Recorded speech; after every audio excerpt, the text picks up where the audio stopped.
គោរពជំរាបសួរក៏ដូចជាសួស្តីទៅកាន់ពុកម៉ែបងប្អូនទាំងអស់គ្នាដែលនិយមស្នេហាវិស័យកីឡាប្រដាល់គុណខ្មែរអញ្ចឹងនៅក្នុងវីដេអូនេះគឺខ្ញុំនឹងលើកយកជំនួបរវាងកីឡាករកម្ពុជារបស់យើងគឺកីឡាករធុនមេងហុងដែលត្រូវហោះទៅជប៉ុនប៉ះជាមួយនឹងកីឡាករជប៉ុនដែលមានឈ្មោះថា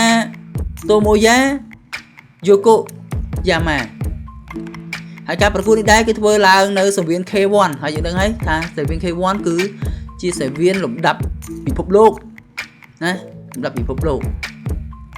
អញ្ចឹងយើងមានឱកាសច្រើនដើម្បីផ្សព្វផ្សាយគុណខ្មែរនៅលើឆាកអន្តរជាតិបើសិនជាយើងឈ្នះគឺកាន់តែល្អណាអញ្ចឹងក្នុងវីដេអូនេះគឺខ្ញុំនឹងយកកីឡាករទាំងពីរមកវិភាគអំពីសមត្ថភាពរបស់កីឡាករណាជូនបងប្អូនទាំងអស់គ្នាអញ្ចឹងឥឡូវគឺយើងមកវិភាគទៅលើកីឡាករជប៉ុនគឺកីឡាករតូម៉ូយ៉ាយូកូយ៉ាម៉ាតកតងជាមួយនឹងកីឡាករជប៉ុនរូបនេះគឺជាកីឡាករលំដាប់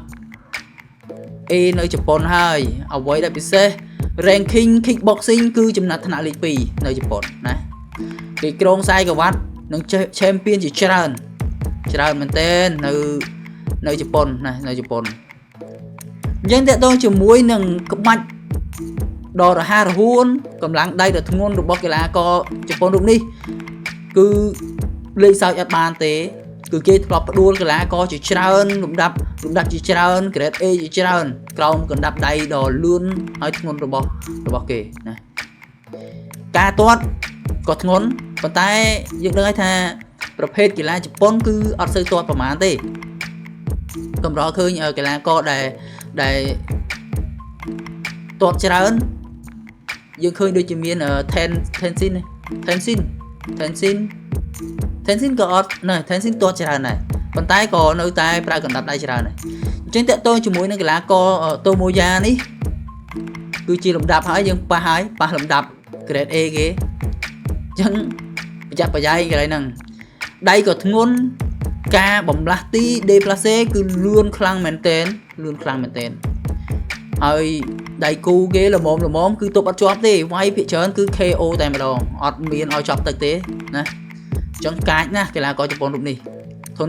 ធុនមេងហុងរបស់យើងគឺអាចនឹងគ្រោះថ្នាក់ច្រើនណា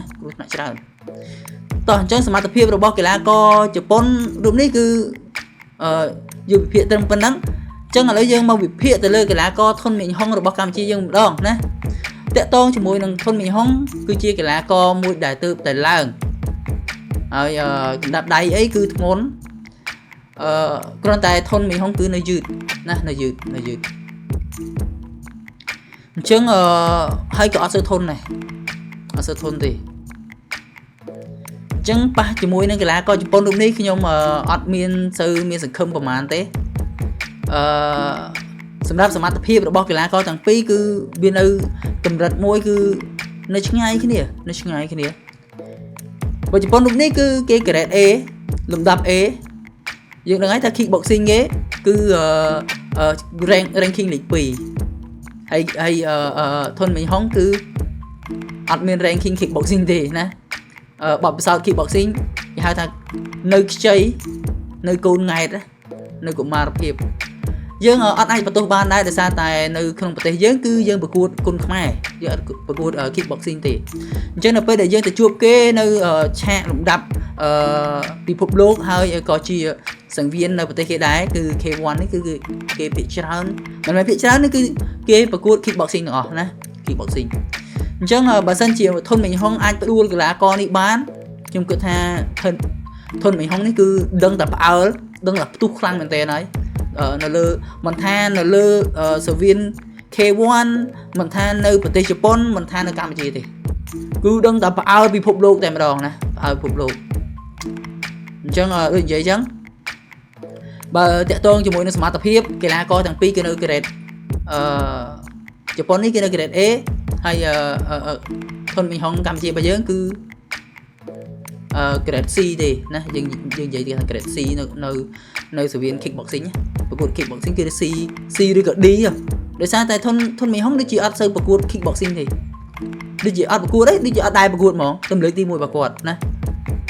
អញ្ចឹងវាពិបាកក្នុងការយកឈ្នះគេមែនតើអូខេសម្រាប់ promoter គេ តាមពិតទៅការប្រកួតនេះដូចជាចង់ដាក់ឲ្យក្របីព្រៃទៅប្រកួតទេពេជ្រសម្បត្តិប៉ុន្តែដោយសារតែពេជ្រសម្បត្តិជាប់ការប្រកួតនៅខ្មែរអញ្ចឹងហើយក៏អត់បានទៅអាចក៏ឲ្យធនមីងហុងទៅជំនួសណាទៅជំនួសអញ្ចឹងបើយើងដាក់ពេជ្រសម្បត្តិគូនេះល្អមើលដឹងល្អមើលខ្លាំងហ្មងប៉ុន្តែគួរឲ្យសោកស្ដាយណាគួរឲ្យសោកស្ដាយដោយសារតែណាមួយក៏ពិបាកដែរបើដាក់ពេជ្រសម្បត្តិទៅប្រកួត kickboxing សម្បត្តិនៅទៅពិបាកដដែលកុំថាឡើយដល់ធនមីងហុងណាសូម្បីតែពេជ្រសម្បត្តិមិនដឹងថាទុកជាប់អត់ហ៎អញ្ចឹងការសង្ឃឹមបើយើងនិយាយអំពីសមត្ថភាពយកនិយាយពីការហេងស៊យណាយកនិយាយពីការហេងស៊យបើប្រកួតពីសមត្ថភាពគឺយើងនៅឆ្ងាយពីគេខ្លាំងធនមីងហុងនៅឆ្ងាយពីតូមួយយ៉ានេះខ្លាំងមែនតែនហ្មងអាមួយនៅអាចនិយាយថា